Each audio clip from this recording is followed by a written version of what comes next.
Alors bonjour Marianne Jacob, bonjour Marc Torfine, Bonjour. enchantée de vous recevoir ici en Belgique. On a déjà eu l'occasion de se voir avec Marc, faire des interviews et là je découvre Marianne et je suis ravie de faire ta connaissance. Merci, moi aussi. Voilà. Vous venez en Belgique pour quelques conférences.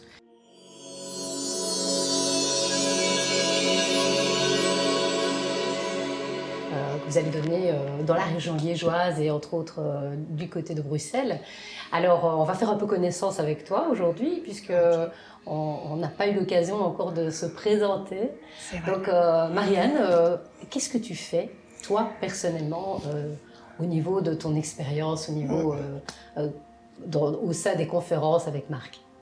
Alors moi j'accompagne en fait les êtres humains, je les accompagne à vraiment venir se rencontrer, c'est-à-dire aussi passer du mode je subis ma vie à je crée véritablement ma vie, parce que je viens me rencontrer en tant que créateur, tu vois, en tant que créateur conscient. Et donc j'ai une méthode que j'ai créée qui s'appelle Creator, et c'est vraiment pour venir justement devenir le créateur conscient. Alors ça tombe parfaitement puisque on est dans une période où nous subissons énormément et là vous nous donnez en fait des petites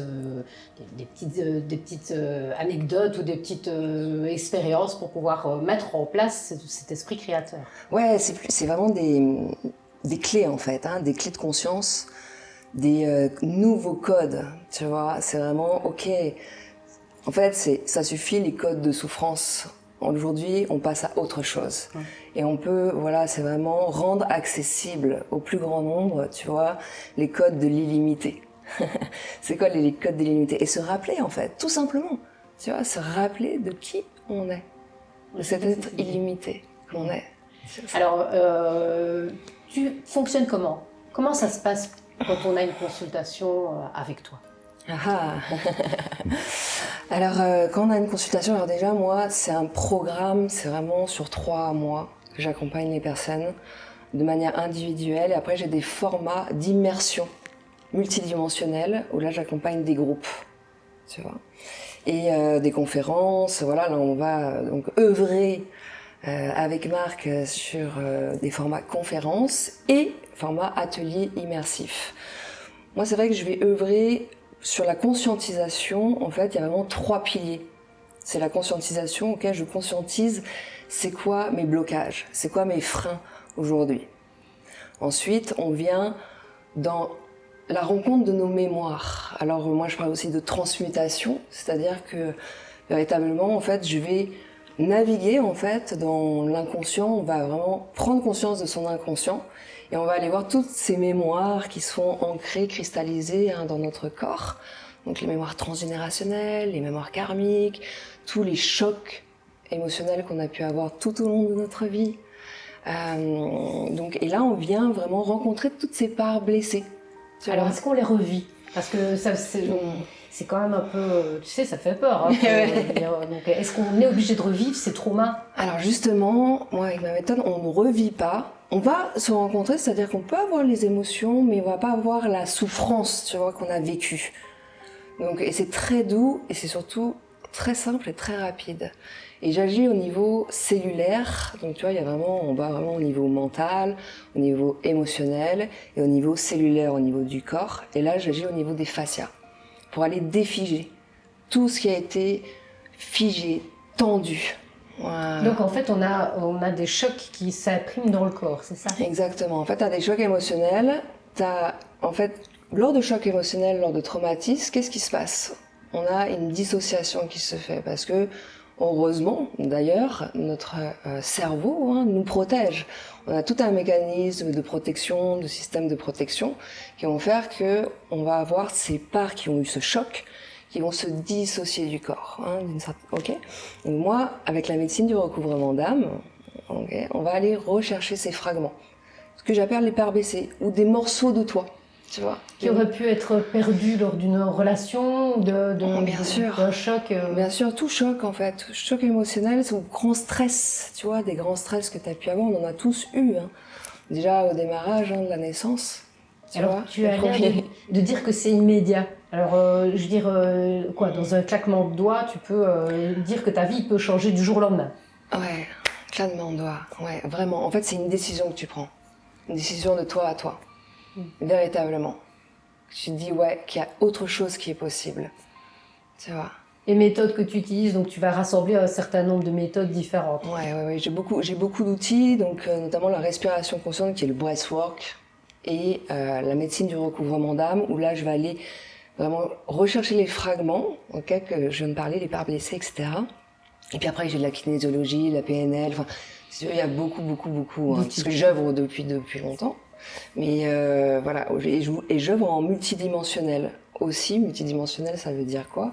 C'est-à-dire que, et c'est là où on parle voilà, d'expérienceur, c'est-à-dire qu'on n'est pas juste, on est un être multidimensionnel. Donc là, tu vois, on est là avec toi, ici et maintenant. Et au même moment, on est sur d'autres plans, d'autres dimensions. Et donc, moi, j'ai cette capacité de naviguer dans ces dimensions et d'aller justement rencontrer ces parts ces parts blessées qui peuvent être dans ces dimensions, mais aussi dans d'autres dimensions, comme dans une bulle intemporelle, tu vois. Et on vient les réintégrer, c'est comme tous ces petits morceaux, là c'est comme on est un diamant, et quand le diamant il a eu des chocs, il y a eu des éclats, clac, et là on vient récupérer pour vraiment être dans cette unité, tu sais, on parle de l'unité de l'être. Cette complétude. Donc tu te mets en mode alpha quand c'est comme ça? Oui, bien sûr. Ouais, tu agis au niveau... on est tous un peu en bêta, hein, enfin la plupart, 95% de la population mondiale, je pense, est en bêta. Donc on vient justement activer le mode alpha avec... alors ça peut être moi aussi, je fais du son. Hein, j'utilise beaucoup les instruments de musique, les gongs, les bols chantants qui sont vraiment merveilleux. Le son, c'est très puissant. Tu vois, pour te mettre en mode alpha avec ma voix, j'ai les codes lumière, enfin voilà, il y a beaucoup de choses. Hein. Faut vraiment venir expérimenter pour le vivre, parce que c'est toujours pareil. On peut l'expliquer, mais le vivre, c'est autre chose. C'est ça. Oui. Mais voilà, en tout cas, ce que je peux dire. Une expérience, en fait, qui est chaque fois différente pour chacun. On va sortir avec des ressentis complètement différents. Ah oui, complètement. C'est ça qui est... C'est beau, d'ailleurs. C'est beau parce que c'est vraiment unique. Il n'y a pas une séance pareille, en fait. Bien sûr, tu vas avoir des grandes lignes. Parce qu'en même temps, on est tous uniques et en même temps, on se ressemble tous, tu vois. Alors le mieux, l'adéquat, enfin ce qui correspond le mieux pour chacun, est-ce que ce serait une séance en individuel, en groupe? Tu fais les deux, mais est-ce qu'il y a des critères peut-être? Est-ce que la première séance doit être en individuel avant de participer au groupe ou l'inverse? Non, tu peux, le groupe, en fait, tu vois, moi je crée, j'adore en fait créer et je co-crée aussi vraiment avec... en fait, c'est une co-création. C'est ça qui est beau aussi. Et donc, il n'y a pas vraiment de critères. Après, c'est vrai que il y a quand même niveaux de conscience. C'est vrai que je vais accompagner ceux qui ont déjà cheminé un petit peu. Voilà, ça c'est vrai qu'il y a ce critère-là, on va dire, à peu près. Mais sinon, c'est tout le monde, hein. Que ce soit les enfants, que ce soit tout le monde, en fait. Alors Marc, pourquoi tu décides d'avoir Marianne avec toi parce que bon, toi, c'est vrai que tu as déjà écrit quelques livres. Il y en a 2 qui sont sortis, il y en a un qui est sur le point de sortir. Donc on va rappeler peut-être les titres, du pouvoir de l'attention à l'art de la manifestation. Il vient de sortir le titre Les lignes du temps, la prise de contrôle du double quantique. Et pourquoi cette association ? Qu'est-ce qui fait que vous vous rencontrez et que ça se matche? D'abord parce qu'il y a quelque chose qui nous réunit, Marianne et moi-même, c'est que nous sommes tous les deux expérienceurs en sciences de l'esprit, que j'aime préciser, et que nous sommes surtout très complémentaires. Moi, j'aime poser les fondements, j'aime identifier les structures, expliquer les mécanismes. Donc c'est un peu tout le travail que je dépose à travers les livres, mais comme je le signale également, on ne peut pas se contenter, se suffire de la théorie, bien évidemment, puisque la théorie appelle l'expérience. Et Marianne est très versée dans l'expérience, eu égard de sa propre expérience déjà. Et donc forcément, on se retrouve, il y a un point de rencontre évident dans le travail que nous conduisons respectivement l'un l'autre. Et donc là, c'est tout intéressant, puisque quand on parle de manifestation, il nous faut d'abord expliquer et bien comprendre les mécanismes sous-jacents à la manifestation, mais surtout pouvoir les mettre en œuvre. Et les mettre en œuvre passe par un certain nombre d'exercices. Et ces exercices, voilà, trouvent leur point de rencontre avec les outils que maîtrise Marianne. Alors parce que j'ai eu l'opportunité quand même de lire ton premier livre et j'ai entamé le deuxième, donc c'est une suite logique en fait. Là, tu commences avec une gradation où tu poses des fondements. Le premier, donc le pouvoir de l'attention, là tu es dans une idée où tu expliques un peu comment ça fonctionne. Et puis le deuxième livre, tu abordes vraiment le concret. Disons que le premier livre, en fait, il m'a paru important de poser justement la mécanique. La mécanique, parce que tout le monde parle de l'intention, c'est très en vogue, dans le milieu New Age, dans la spiritualité vivante, dans le développement personnel. On s'intéresse de plus en plus à la loi d'attraction, au pouvoir de l'intention, etc.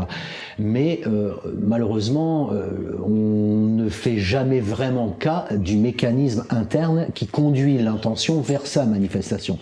Donc ça a été mon travail dans le premier livre, que d'identifier les étapes successives à travers lesquelles passe l'intention, navigue l'intention jusqu'à cette manifestation, ce à quoi nous aspirons finalement dans notre vie, quelle que soit l'intention que nous formulons au départ d'un cycle. Donc l'idée, c'est donc de bien signaler que nous avons affaire à des cycles et qu'un cycle n'est pas simplement un mot, un cycle est une architecture qui est construite, qui se construit, qui s'édifie sur un ensemble de pas, de mécanismes qu'il nous faut appréhender, comprendre pour pouvoir devenir l'acteur de notre manifestation.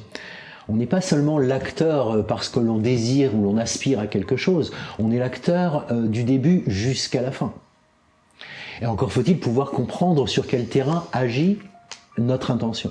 Alors ça c'est l'idée. Voilà. Le deuxième livre, je pousse plus loin évidemment l'histoire, c'est que donc le premier livre je conclus dans ce premier livre, l'idée que ce n'est pas tant chercher à manifester ce que nous aspirons dans notre vie, mais qu'il y a une force dans l'intention qui peut pousser justement la procédure bien au-delà de la manifestation extérieure. Parce que culturellement, nous sommes toujours à vouloir chercher à l'extérieur les solutions. On interroge et on attend que l'extérieur nous réponde. On attend toujours que le sauveur vienne à nous. En fait, il faut tout de même rappeler, et on le sait tous, que tout vient de l'intérieur, que tout processe de l'intérieur, et que ce mécanisme, cette procédure de la manifestation, on peut en créer une boucle de rétroaction qui va ramener la manifestation à l'intérieur de nous-mêmes. Pour viser quoi? Pour viser des potentiels latents, cette multidimensionnalité que vient d'évoquer Marianne, d'accord, que nous ignorons finalement parce qu'on n'a jamais été éduqué à aller explorer les profondeurs de notre être, d'aller atteindre l'essence de ce qui nous sommes véritablement. Et donc ça, c'est un peu l'objectif, la conclusion de ce premier livre et l'ouverture vers le second qui s'intitule Les lignes de temps, parce que c'est là aussi où on peut poursuivre l'aventure humaine, l'aventure de la conscience, c'est d'aller sonder la matrice qui nous porte. Voilà le projet dans ces grandes lignes. C'est ça, donc de pouvoir à un moment donné passer d'une ligne à l'autre, donc d'accepter qu'à un moment donné on a changé de ligne de temps parce qu'on a mis en place une pensée qui diffère des habitudes qu'on avait prises. Ce n'est pas tant d'accepter de changer de ligne de temps, c'est d'avoir la conscience et l'intention de switcher d'une ligne de temps à une autre. Ce que fait justement dans tes médecines, c'est ce que tu fais. Oui. De manière consciente. On a cette capacité de de changer nos fréquences et donc d'aligner d'autres réalités qui finalement sont des briques de la réalité, mais qui n'apparaissent pas à notre perception ordinaire, parce que notre perception, elle est encodée, enserrée à l'intérieur d'un consensus et d'un lexique qui est, lui, ordinaire, et qui nous empêche finalement d'accéder à des réalités multiples. Et pourtant, la conscience nous permet de naviguer dans ces réalités multiples. Et c'est tout l'enjeu et tout le travail que nous conduisons ensemble, c'est justement d'amener ceux qui viennent à nos ateliers et à nos formations, d'amener les personnes à expériencer justement ces mécanismes de la conscience et de naviguer dans la matrice. Donc faire sortir leur potentiel divin. Oui. Voilà. Ouais, révéler, ouais. Alors, au niveau des conférences, comment vous allez un petit peu, parce que c'est une conférence à deux, c'est complètement différent évidemment qu'une conférence où on est tout seul. Donc est-ce qu'il y a une méthode que vous allez utiliser? C'est comment? C'est un effet miroir? C'est comment vous allez procéder? Il faudrait que tu viennes, Anne. C'est prévu. Ça va être très vivant. En fait, nos conférences, c'est vivant. Quand je dis qu'on co-crée, voilà, on va vraiment... bien sûr, nous, on a notre duo. Comme Marc te disait, on est complémentaires. Donc, finalement, c'est une danse qu'on fait en fonction de qui on est, de nos propres potentiels, nos propres compétences. Et après, voilà, bien sûr, on a une structure, tu sais, de nos conférences. Et après, on se laisse inspirer, on se laisse vraiment ce qui est magnifique dans les groupes, dans les publics, c'est vraiment un groupe, c'est une unité, tu vois. Et donc, on vient co-créer avec ce qui va se passer. Donc voilà, là, ce sera... Et chaque conférence, je pense, puisque c'est vivant, sera presque différente au final, parce qu'en fonction de qui tu as face à toi, tu vas avoir une interaction qui va être certainement différente. Absolument. Complètement. C'est comme ça qu'on appréhende d'ailleurs et qu'on approche et qu'on construit les conférences à deux, en duo. C'est-à-dire que effectivement, même si nous sommes un duo qui anime, nous sommes un principe unitaire quand on est ensemble. Et le duo, il est établi avec le public, parce que le public est participatif forcément. C'est pour ça d'ailleurs que la conférence s'appelle conférence expérience, parce qu'on est dans une expérience collective. Mais on n'ignore pas autre chose, c'est qu'il y a une unité, il y a le duo que l'on fait avec le public, il y a aussi une forme de trinité, en cela où il y a la part de l'invisible, les forces de l'invisible qui, elles, interagissent à l'intérieur des cycles. Comme j'ai pu l'expliquer dans le premier livre justement, l'invisible, c'est-à-dire les lois naturelles, les lois universelles, elles jouent leur partition. Et il nous faut... Et c'est aussi, on amène le public à cela, on amène le public à être sensible justement aux manifestations de l'invisible, aux manifestations finalement des phénomènes des lois naturelles qui s'immiscent et jouent leur partition à l'intérieur des matrices cycliques que nous, intentionnellement, nous conduisons. Alors ça, j'ai quand même envie de rassurer nos auditeurs parce que, je veux dire, il ne faut pas de préambule, il ne faut pas de base scientifique au départ pour assister à une des conférences. C'est juste d'être ouvert d'esprit parce que pour avoir une autre vision de ce qu'on voit à l'heure actuelle, je veux dire, les médecines sont traditionnelles, les idées sont très fermées et ici on est en train de faire une ouverture vers une prise de conscience. Oui. Après, les Belges ont cette ouverture d'esprit juste incroyable. Donc là, c'est vrai que c'est... tu sais, tu sens l'appel. Tu sais, les personnes qui vont venir, c'est que voilà, il y a quelque chose qui fait qu'elles seront là, il n'y a pas de hasard. Moi, je vois beaucoup ça. Et après, non, il suffit juste d'être un être humain. C'est ça. Donc, avec une bonne humeur et venir accepter de faire l'expérience d'une rencontre un peu hors norme, finalement, parce que c'est la rencontre vers soi en même temps, et c'est la rencontre vers l'inconnu, parce qu'en fait, on a oublié qui on était. Complètement. Tout simplement. Ouais, c'est comme un rappel, tu vois, un rappel du code source créateur, manifesteur que nous sommes. On espère que les auditeurs vont être à l'écoute et profiter au maximum, comme je l'ai fait, moi, quand j'ai découvert, je veux dire, cette nouvelle vision des choses. Moi, j'en abuse et j'en abuse tout le temps. Parce que c'est vrai que ça change complètement la vie. Évidemment, quand on prend conscience de notre pouvoir, évidemment, ça change quand même un peu l'ordre des choses. Donc là, ça se voit dans la vie de tous les jours. Et d'ailleurs, c'est ce que l'on va, entre autres, aborder comme un véritable chapitre dans cette conférence. Ce n'est effectivement la mécanique de l'intention, le pouvoir de la manifestation, tout ça, ok, mais aussi de rendre plus sensible encore le public aux différents obstacles qui se dressent face à la manifestation. Et les obstacles, forcément, c'est nous-mêmes. Nous-mêmes avec nos fausses croyances, nos peurs, nos doutes, notre manière de nous comporter face à la vie. qui finalement sont le reflet d'un certain nombre de conditionnements, qui sont des conditionnements culturels, sociaux, etc., et qui nous empêchent justement de matcher vraiment avec la vie, avec le grand vivant. Donc ça, c'est un aspect que l'on souhaite vraiment mettre en exergue dans la conférence, pour rendre sensibles ces points-là qui finalement se dressent tout le temps face à la manifestation et qui, à chaque fois, font dire, pour la plupart des gens qui s'essayent à l'art de la manifestation, qui les font revenir désenchantés, se disent ok, tout ça c'est bien beau, c'est du blabla, mais ça ne marche pas. Si, tout fonctionne et tout est possible. Et pourquoi tout est possible? Parce que nous sommes dans une dynamique de l'illimité. Mais nous ne sommes pas habitués à raisonner comme ça. Et donc il nous faut déraisonner, déconstruire nos schémas pour pouvoir justement s'ouvrir à cette potentialité qui est infinie. J'ai envie de rebondir sur l'exemple de l'éléphant qui est attaché à son clou. À force de vivre étriqué dans un corps en 3D, entre guillemets, notre âme a oublié qu'elle avait ce potentiel qui était illimité. Oui. Et donc là, c'est ce que tu offres en cadeau, enfin que vous offrez en cadeau, c'est toute cette mécanique qui va permettre de retrouver et recouvrir son potentiel. Donc, oui, c'est ça, c'est vraiment une décision. Après, c'est vrai qu'on peut avoir l'illimité, voilà, peut faire peur. Oui. Hein, l'illimité, on dit c'est quoi ce néant?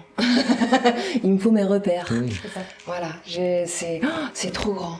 Cette grandeur me fait peur, tu vois. Et donc t'as toutes tes habitudes, ton système nerveux qui se met en branle, ton subconscient, clac, clac, clac, clac, clac, les verrous, tic, tic, tic, non, etc. Et donc tu peux vraiment revenir. Mais là, c'est justement aller accompagner ça, tu vois, et voir, accueillir ce qui se présente, en fait. Accueillir nos propres limitations, accueillir, en fait, tu vois, aussi tout ça. Parce que souvent, on va être dans ah non, tu sais, on va être un peu dur avec soi-même. Ah non, ou ah non, là j'y arrive pas, etc., etc. Et là, c'est relâcher tout ça, en fait, hein, et venir vraiment accueillir même nos propres limitations, finalement, tu vois. C'est ça, accepter qu'on doit démarrer parfois doucement, et puis que les choses viennent au fur et à mesure. Est-ce qu'on est limité dans le temps? Non. On est bien placé pour en parler maintenant avec ces livres que tu nous as écrits, hein, Marc. Je veux dire, on n'est pas limité dans le temps, on n'est pas limité dans l'espace. Et ça ouvre des potentiels énormes, en fait. Disons qu'on n'est pas limité dans le temps, mais nous sommes malgré tout assujettis à la rythmique des cycles, quoi qu'il arrive. Même si le pouvoir de la conscience nous permet d'aller plus vite que la lumière, c'est vrai. On s'amusera à travers des petits exercices à faire naviguer le public à des vitesses hyper luminiques. Ce sera très, très drôle à faire. Mais malgré tout, on est impliqué dans des cycles. On est impliqué dans des cycles parce que notre verticalité nous oblige à fonctionner dans une matrice cyclique. Et donc, on a aussi ce conditionnement, mais une matrice que l'on peut compresser du point de vue du temporel pour justement réduire dans des espaces de temps très très courts les manifestations, de faire que la manifestation se produise plus rapidement. On peut agir sur le temps. En fait, c'est l'ici et maintenant, c'est le moment présent. Oui.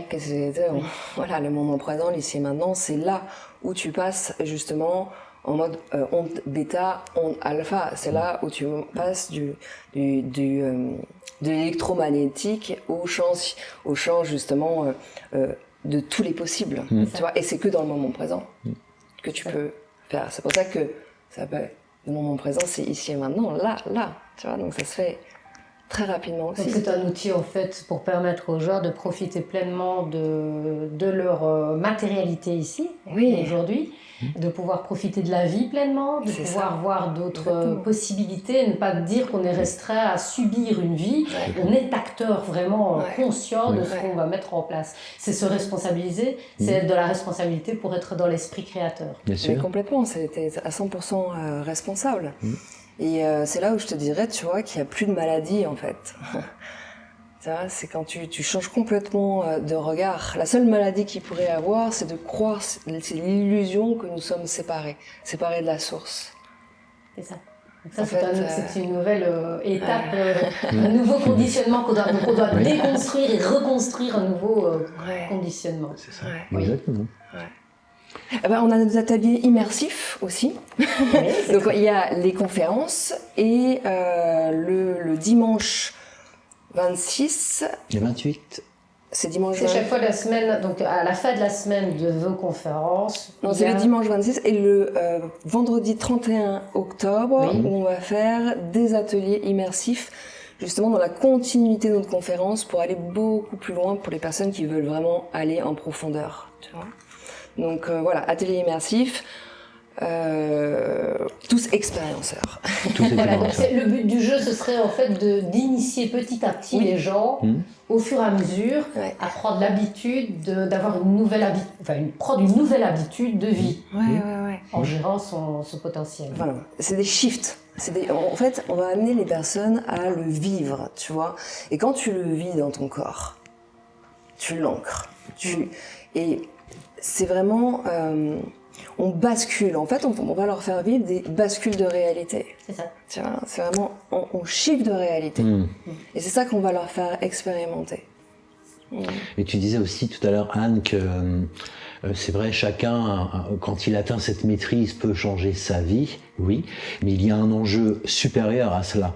C'est que l'on peut aussi avoir s'impliquer dans un projet beaucoup plus vaste, qui est celui de changer le paradigme actuel, de le drainer vers quelque chose de nouveau pour faire poindre une nouvelle humanité qui soit plus consciente, plus spirituelle et qui se pense et se projette dans l'avenir autrement que comme nous le faisons aujourd'hui encore, avec ses peurs, avec ses représentations psychologiques et cette violence qui caractérise encore notre époque, malheureusement. Oui, parce qu'on sait alors que ça peut se prolonger, qu'on peut prolonger ça. Oui. Je veux dire, donc on a tout intérêt à ce que ça se passe au mieux et qu'on soit dans la sérénité et qu'on vive une vie paisible au lieu d'être toujours dans le stress du manque, de la peur de l'autre, etc. Puisqu'on sait que nous sommes en fait, au final, nous sommes tous, on fait partie d'un même corps, qui est beaucoup plus vaste. Exactement, nous sommes tous interreliés et que chaque expérience que nous vivons individuellement fait écho, se met en résonance sur l'ensemble de nos congénères. Et donc ce travail de la manifestation, aller dans ce terrain, expériencer ce terrain pour soi-même, c'est de toute façon agir aussi sur le collectif. Et ça, c'est un vœu qui est, je trouve, qui est pieux et qui est généreux. Donc devenir le creuset de la lumière, de pouvoir refléter la lumière, c'est-à-dire de nettoyer tout l'intérieur de soi, pour dire qu'on puisse refléter au mieux la puissance. Ouais, c'est de devenir l'explorateur, l'exploratrice. Parce que quand tu es explorateur, exploratrice, tu es l'aventurier de ta propre vie. Tu n'es plus en train de subir, en fait, ça n'existe plus. Donc, c'est vraiment ça, c'est une exploration. En fait, l'aventure commence à ce moment-là.